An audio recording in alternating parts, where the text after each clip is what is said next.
Mainit po ang usapan ngayon kay XRP matapos muling lumabas ang prediction ng ilang market strategists na aabot daw siya sa $1,000.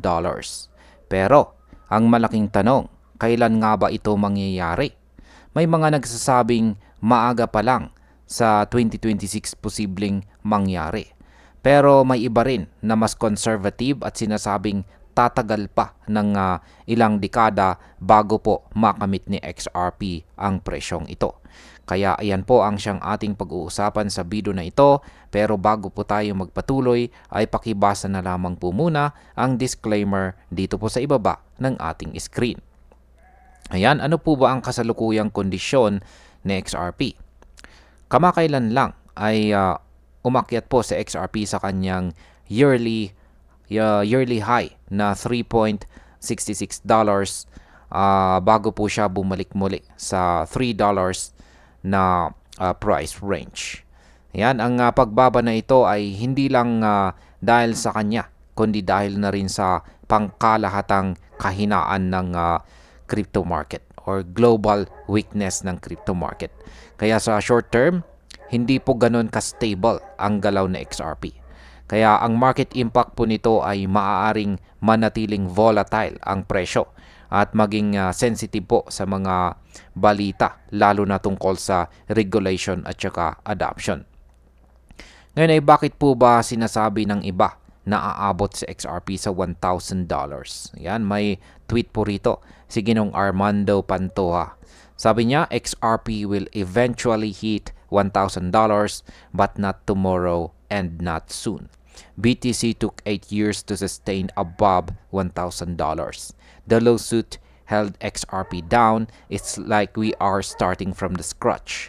But hey, I'll wait 10 plus years for a 33,233% return. Repost if you agree. Ayan, ano nga bang ibig sabihin yan?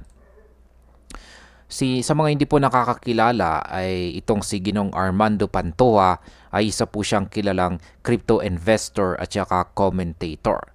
At siya po ay naniniwala na realistic ang $1,000 na target para kay XRP. Pero malinaw po ang kanyang punto na hindi ito mangyayari agad-agad. Sa kanyang pananaw, kakailanganin pa ng mahabang panahon bago ito matupad. Kung titingnan po natin, aakyat lang sa XRP sa $1,000 kung tataas po siya ng halos 3,100% mula sa kanyang kasalukuyang presyo na nasa $3.10. Para po sa mga long-term investors, malaking potential return ito. Pero nangangailangan po ng matinding pasensya. Ngayon ay paano po ikinukumpara ang sitwasyon ni XRP kay Bitcoin? Yan, ipinunto po rito ni Ginong Pantoja ang kasaysayan ni Bitcoin. Noong taong 2013, unang lumampas po si Bitcoin sa $1,000 pero hindi niya ito na-sustain. Kailangan pa ng 3 taon bago niya tuluyang na-establish ang level na ito noong taong 2017. Kung bibilangin, halos 8 taon bago tuluyang nakapagtatag si Bitcoin sa presyo na lampas $1,000. Kung gagamitin po ang parehong pattern, pwede ring makita kay XRP ang ganitong dahan-dahang proseso. Pero may malaking kaibahan dahil 13 years na sa XRP at hindi pa siya nakakakita ng presyo na kahit malapit sa $1,000. Ayan, ano naman ang epekto ng kaso laban sa SEC? Isa po sa pinakamalaking dahilan kung bakit nahirapan po sa XRP ay ang kanyang kaso laban sa US SEC na nagsimula po noong December 2020. Ang kasong ito ay nagdulot po ng malaking uncertainty sa mga investors at nakapagpabagal ng kanyang adoption.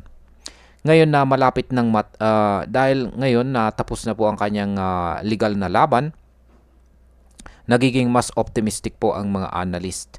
Kapag tuluyan ng dahil po dyan ay mas lalaki po ang chance na muling makabawi sa XRP at makasunod sa kanyang growth trajectory na nakita na rin kay Bitcoin noon. Kung matutuloy po ang ganitong direksyon, sinasabi po ni Ginong Pantoja na posibleng umabot sa 2033 hanggang 2035 bago po natin makita si XRP sa presyong $1,000. Ayan.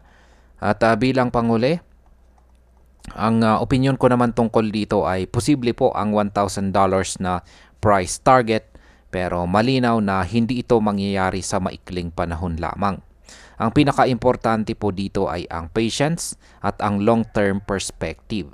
Kung maayos po ang regulasyon at tuloy-tuloy ang adoption ng XRP, lalo na po sa financial institutions, malaki po ang chance na magkaroon siya ng exponential growth sa inarap. Pero para po sa mga traders na naghahanap po ng mabilisang kita, baka hindi po realistic ang ganitong target sa short term. Kaya mahalaga po na maging malinaw kung long-term investor ka ba or kung short-term trader ka. Sa madaling salita, si XRP po ay may napakalaking potensyal, pero ang tanong kung kailan siya aabot sa $1,000 ay hindi ngayon, kundi posibleng sa kalagitnaan pa ng mga taong 2030s. At ayan, hanggang dito na lamang po tayo sa video na ito mga ka-crypto. Marami pong salamat sa panonood. Ingat po tayo lagi at God bless po sa ating lahat.